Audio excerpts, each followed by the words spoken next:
watch Mr. Heavyweight Boxing Today. Hey, what's up, man? This is Chris, the Nightmare Ariola, and you're watching Mr. Boxing. It's your boy Big Baby Miller here. Listen, we knocking on all bums. First it's going to be Dillian Whyte, if it's going to be Joseph Parker. But you know who got the story right? Mr. Boxing Today. You check him out. He got all the latest news on the heavyweight division. And if you don't know me, you soon will. Because I'm kicking everybody ass.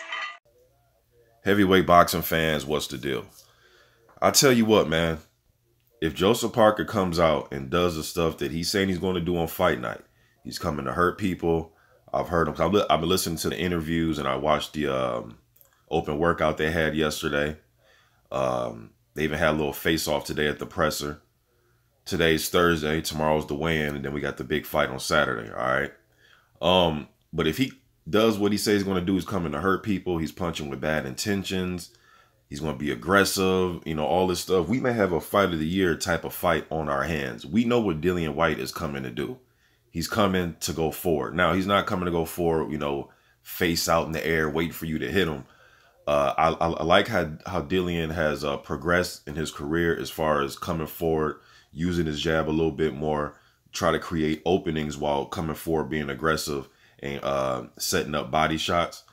I like that about Dillian. He will come to fight. You know what he's going to do. All right. Joseph Parker, on the other hand, has very fast hands. He showed that in the open workout. We know he has that, and he was like he was going light, and he still had fast combinations. But he has to bring that to the ring on Saturday. Now, my prediction is still wavering, man. Like I'm going to go with Parker. I think he's going to win by unanimous decision. I still believe that, but there's a part of me that thinks like Dillian can pull, and this is 50-50. You know what I mean? This is a 50-50 fight to me. I just think Parker, I just trust his stamina over Dillian. Now, I know Dillian's in shape. The dude's in shape. I follow him on Instagram. Been following him for like 2 years now. I know he does a lot of weightlifting, and you can tell, man, this is a big dude, man. You know what I mean? And one thing I noticed about Dillian Whyte's, his pattern for his weigh-ins and weights, since like 2014, he's been doing this thing, and you guys can go check his weight on BoxRec, his weigh-in when he weighs in.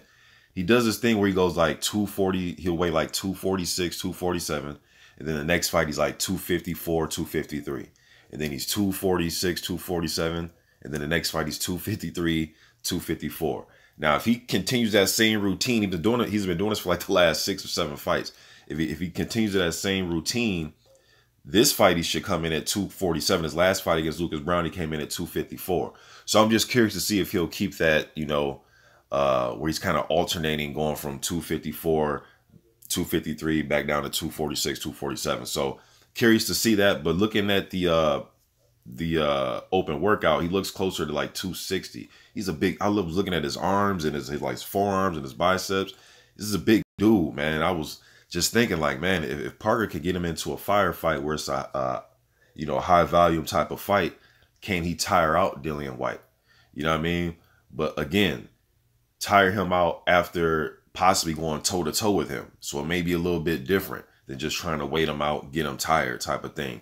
Maybe, you know, I was listening to Johnny Nelson, and Nelson was saying that he thinks that, or he can see a scenario where Parker's winning the early rounds and then Dillian Whyte comes on late in the fight.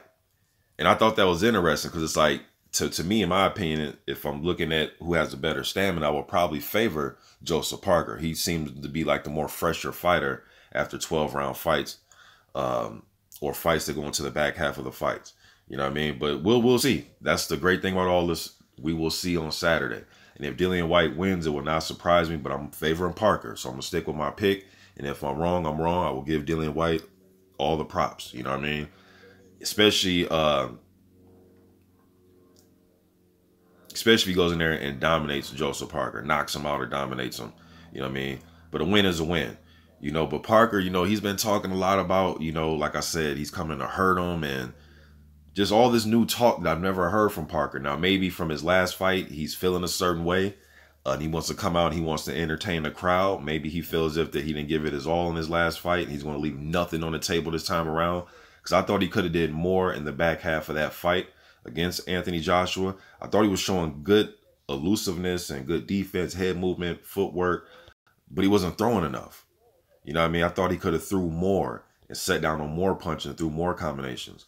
You know, but as far as these two, man, I also watched the Gloves Are Off episode.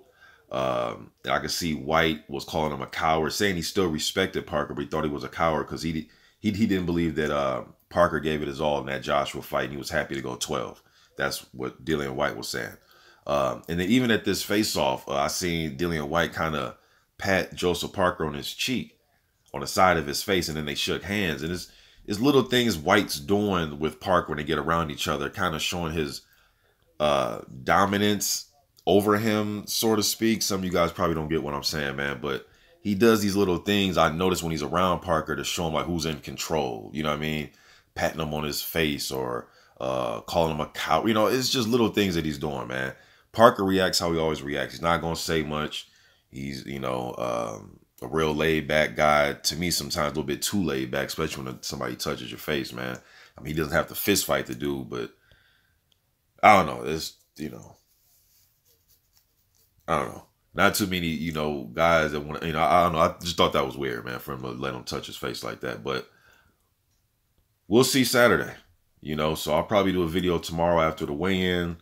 But yeah, man, just want to do a quick video about this fight. Fight of the year type of fight, especially if Parker comes in there and says, you know, and fights the style that he's telling us he's going to fight. If he comes in there looking to hurt Dillian Whyte and throw combinations and let his hands go and take advantage of his hand speed, and when I think Parker's a better fighter when he's fighting mid-range, not off the back foot. But he picks and chooses sometimes, you know, what style to use depending on which fighter that he's in front of. I've seen him, you know, be like the back foot guy against Ruiz, but then he was the aggressor against Hughie Fury. You know what I mean? So he kind of, I think he goes in there and just uses the style he thinks he needs necessary. So to me, in this fight, based on Parker doing that, Whyte's going to be the guy coming forward. So Parker, in my opinion, will be going against his normal mindset of taking the back foot when a guy's coming forward and the guy's at his best coming forward. But we'll see on Saturday. You know, fingers crossed that Parker comes in there and fights the way that he says. You guys let me know what you think in the comment section. I'm gone.